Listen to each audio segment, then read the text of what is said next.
और उन्होंने कह दिया हज़ारों लॉन्ग मार्च की लाशें देख रहे हैं। लॉन्ग मार्च में लाशें गिराएगा कौन?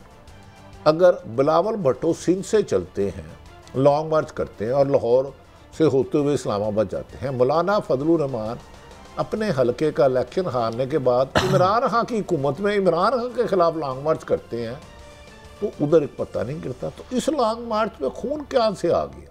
कौन गिराएगा खून? मुझे उसमें अब जो पीटीआई का बयानी है वो ये है कि जनाब ये तो लोगों को डिस्करेज करने का एक प्लॉय है कि जी आप ना आएँ और ये है और ये इस तरह की कहानी है। लेकिन बड़ी साहब मैं एक बात कहनी भूल गया, सदर पाकिस्तान ने भी तो गालबन सुप्रीम कोर्ट को लिखा था कि साइफर के हवाले से एक कमीशन बना के दूध का दूध और पानी का पानी कर दिया। साहब आपने सबसे अहम बात की, मेरे भी जहन में नहीं था रहा। आजकल बस अरशद को मैं जो इमरान साहब के पास मिलने गया था ना, मैं मेन शुक्रिया अदा करने गया था कि जिस तरह उन्होंने अरशद शरीफ के लिए स्टैंड लिया। वो भी ये कह रहे हैं कि सिर्फ इसके असल मुहर्रकात पढ़ना चाहिए, मरवाने वाला कौन था? कोई गैर मुल्की था, कोई पाकिस्तानी था, कोई अंदर से था, कोई बाहर से था। तो हमारे पास तो ताकत नहीं है। अगर सदर पाकिस्तान ने वो ख़त लिखा है और मुल्क की अदालत के बाद ऊपर अल्लाह की अदालत है सुप्रीम कोर्ट के बाद, उस पर कुछ जुडिशल कमीशन बना के साइफर की यही तो मुझे हैरत होती है कि सिंपल बहस तो खत्म हो, ये चैप्टर तो क्लोज हो, कौन सही है कौन गलत है। और इमरान खान साहब को मौका ना मिले इसको बिला वजह एक्सप्लॉइट करके एक झूठा बयानिया मुबैना तौर पर इनके मुताबिक वो बयानिया उसी दिन फौत हो जाएगा। मैं उस बयानिया का तो मुझे नहीं पता, साइफर का इबारत मैंने सुनी हुई है, मैंने देखा नहीं है। लेकिन अचानक क्या हुआ कि इमरान खान के सारे इत्तेहादी उनको छोड़ के चले गए, इमरान खान के 20 लोग मुनर्रफ हो गए। आखिर ये चीज़ अचानक आई कैसे? और ये मौजूदा हुक्मरान नहायत काबिल एहतराम जो शहबाज शरीफ साहब हैं, जरदारी साहब हैं, मौलाना साहब हैं, 2018 में इस असम्बली को धांधली वाला कहते थे और खलाई मखलूक पर इल्ज़ाम लगाते थे और कहते थे दुआ हम रिज़ाइन दे। उसी असम्बली में ये आके कैसे इमरान खान के इत्तेहादी टूट के उधर चले गए? इमरान खान के कैसे लोग मुनर्रफ हो गए? बड़ी साहब ये भी तो कह सकते हैं ना कि 3.5 साल में इमरान खान साहब ने बड़ा मायूस किया और जो शहबाज शरीफ साहब की एक मिसाली और करिश्मेटिक लीडरशिप है उससे मुतासर होकर बाप भी आ गई, MQM भी आ गई। अच्छा, बाप भी आ गई, ठीक, MQM भी आ गई। तो MQM तो अब भी खुश नहीं है, वो कहते हैं कि हम पछता रहे हैं इधर आके। ये उनके बयानात रिकॉर्ड पर हैं। चलें जरा मैं कुछ भी आपको सुनाना है, कुछ जरा सुनाइए DGISI मोहतरम वो क्या फरमा रहे हैं। मार्च के महीने में आर्मी चीफ को उनकी मुद्दत मुलाजमत में गैर मुहिना मुद्दत की तोसी की पेशकश भी की गई, मेरे सामने की गई। ये बहुत पुरकशिश पेशकश थी, लेकिन उन्होंने इसको भी ठुकरा दिया, इसलिए कि उन्होंने जो बुनियादी फैसला किया था कि इदारे को मुतनाज़ा रोल से हटा के आईनी रोल पे लाना है। बट मैं ये जरूर पूछना चाहता हूँ कि अगर आपका दिल मुतमिन है कि आपका सुपा सलार गद्दार है, मीर जाफर है, तो माजी करीब में इतनी तारीफों के पुल क्यों बांधते थे आप? अगर आप समझते हैं कि आपका सुपा सलार गद्दार है, मीर जाफर है, तो उसकी मुद्दत मुलाजमत में इतनी तोसी क्यों दे रहे हैं? अजीब बात है, आप समझते हैं सुपा सलार गद्दार है, लेकिन आप उन्हें कह रहे हैं कि पूरी जिंदगी के लिए अगर आपने इस मुलाजमत में रहना तो रहें। और अगर वो वाकई आपकी नजर में गद्दार है, आपकी सोच में गद्दार है, तो फिर आज भी उनसे पसे पर्दा क्यों मिलते हैं? मुझे आपके मिलने पे एतराज नहीं है, आप मिलिए, ये हमारा फर्ज है इस मुल्क के हर शहरी की आवाज पे लब्बैक कहना। लेकिन ये ना करें कि आप रात की खामोशी में बंद दरवाजों के पीछे हमें मिलें, अपनी आईनी गैर आईनी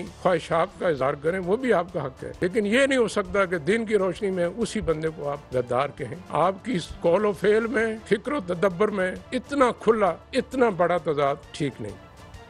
अब बड़ी साहब पहले तो सबसे पहले मैं ये कहूँगा कि ये बहुत अनफॉर्चुनेट है, ये लफ्ज़ भी हमें जो कहने पड़ रहे हैं इनको, हमारे चीफ ऑफ आर्मी स्टाफ, ज़ाहिर है हमारे इस मुल्क के चीफ ऑफ आर्मी स्टाफ है।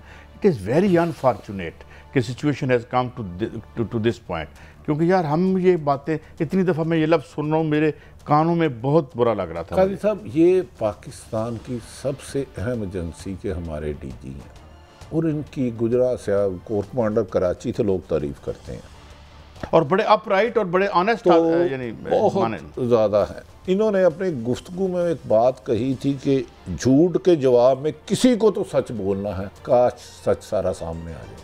अब इनके कह रहे मेरे सामने बात हुई, अब मैं तरदीद तो नहीं कर सकता, इसका जवाब तो इमरान खान साहब ही दे सकते हैं।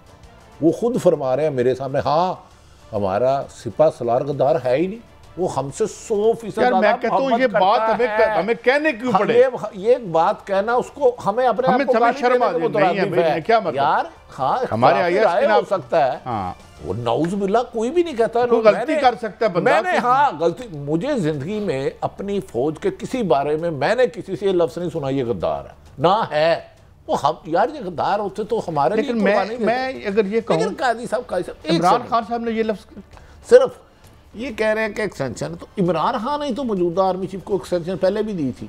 हाँ बिल्कुल, वो क्या वजह थी फिर एक्सटेंशन? मौजूदा आर्मी चीफ मोहतरम कमर जवेद बाजवा साहब को उनकी काबिलियत और मुल्की हालात को संभालने के लिए रद्दुल फसाद और ज़रबे तो इमरान खान ने दी थी। लेकिन मेन स्ट्रीम मीडिया में मुझसे अगर कोई कोताही होगी तो मुझे पता नहीं, लेकिन मैंने नहीं देखा कि बराह रास्त बाजवा साहब के लिए इस तरह के कोई कह नहीं सकता यार अपनी फौज के बारे में कोई पाकिस्तानी नहीं कह सकता यार लातदाद फौज में शहादत और गाजियों की है।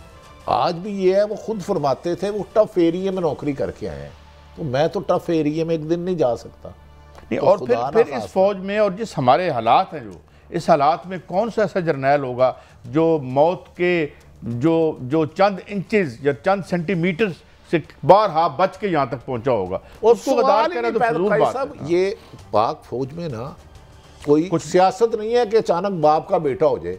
एक सेकंड लेफ्टिनेंट भर्ती होता है तो उसको हर टफ एरिया सियाचिन ग्लेशियर सारे अरे सियाचिन ग्लेशियर मेरे तो अपने बच्चे और अपने जाते हैं। ये नहीं आप हमारे हीरो हैं ये सुन लें। हाँ। बिल्कुल कुछ और भी उन्होंने कहा साहब कादी साहब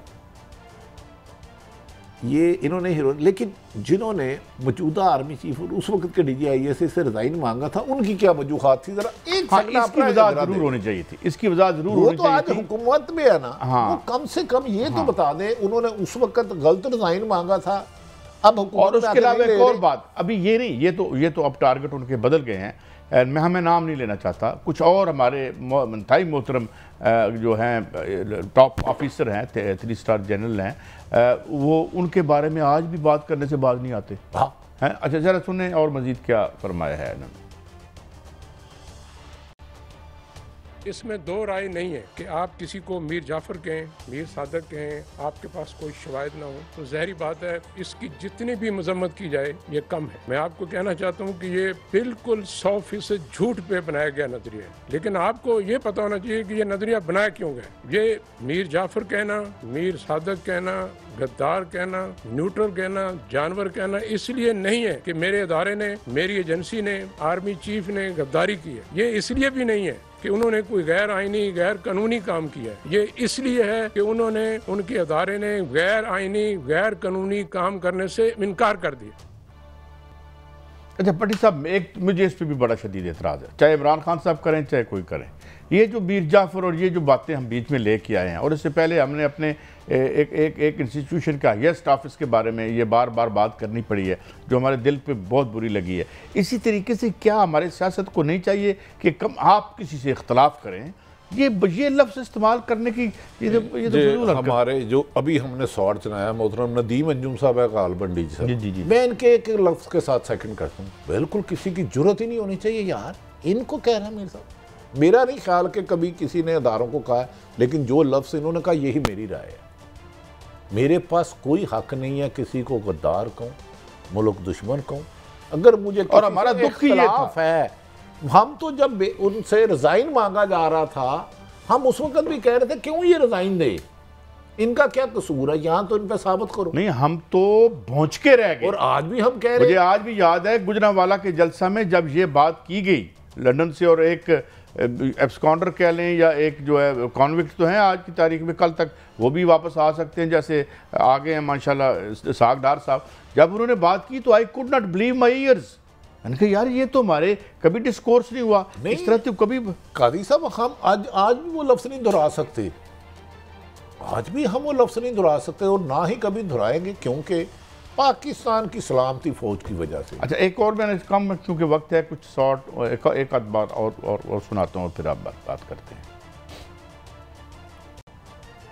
मैंने जब खुद DGISI बना तो मेरे से पूछा गया कि पाकिस्तान का नंबर 1 मसला क्या है, तो मैंने कहा सर मेरी नज़र में ये हमारे मुआशी मसाइल हैं। बहरहाल जो जिन्होंने सवाल पूछा वो मेरी राय से मुत्तफिक नहीं हुए, उनकी नज़र में हिज़्ब इख्तिलाफ पाकिस्तान का सबसे बड़ा मसला कि जो अदम इस्तेकाम है वो उसकी एक वजह यह भी है कि हमें चाहिए कि हम आइनी और कानूनी रास्ते इख्तियार करें अपनी ख्वाहिशात की तकमील में। जब हम चोर दरवाजे गैर आइनी गैर कानूनी तरीके इस्तेमाल करते हैं तो मुल्क में इंतशार आता है। और ISI ने इदारे ने यह फैसला कर लिया है ये सिर्फ वो काम करेगा जो कौमी उमंगों का मदर है और उस अंदाज में करेगा जो आइन में लिखा है, इससे बाहर नहीं जाए। मैं इसमें थोड़ा कमेंट करना चाहता हूँ। मैं समझता हूँ जिन्होंने इनसे इख्तलाफ किया बिल्कुल गलत इख्तलाफ किया। पाकिस्तान का सबसे बड़ा मसला माशी है, मगर सवाल भट्टी साहब यहाँ नहीं रुकता। सवाल ये है कि इकनॉमिक के पॉलिसी डिसीजन कौन करता रहा, 2 नंबर मुआहदे किसने किए, 94 में जो हमारे IPPs का डिसीजन था, इकनॉमिक डिसीजन, जिसने इस मुल्क को $200 अरब के करीब नुकसान पहुँचाया। ये मेरी ज़ाती थोड़ी सी रिसर्च है, मगर वर्ल्ड बैंक की भी अगर मैं मान लूँ तो $45 बिलियन ड्रेन हुए। बिल्कुल माशी मसला है, मगर सवाल ये है कि वो माशी जराइम किए किसने हैं, ये भी तो साथ क्या समझते हैं? काई साहब, मैं समझ रहा हूँ कि DGI सब 100% का मसला ही माशी है। क्विकली उन्होंने इख्तिलाफ किया, लेकिन काश कभी मेरी जिंदगी इनसे मुलाकात हुई ना। क्लोजिंग करनी है। ऑफिस के लोगों के साथ ये लफ्ज़ इस्तेमाल ना करें दिल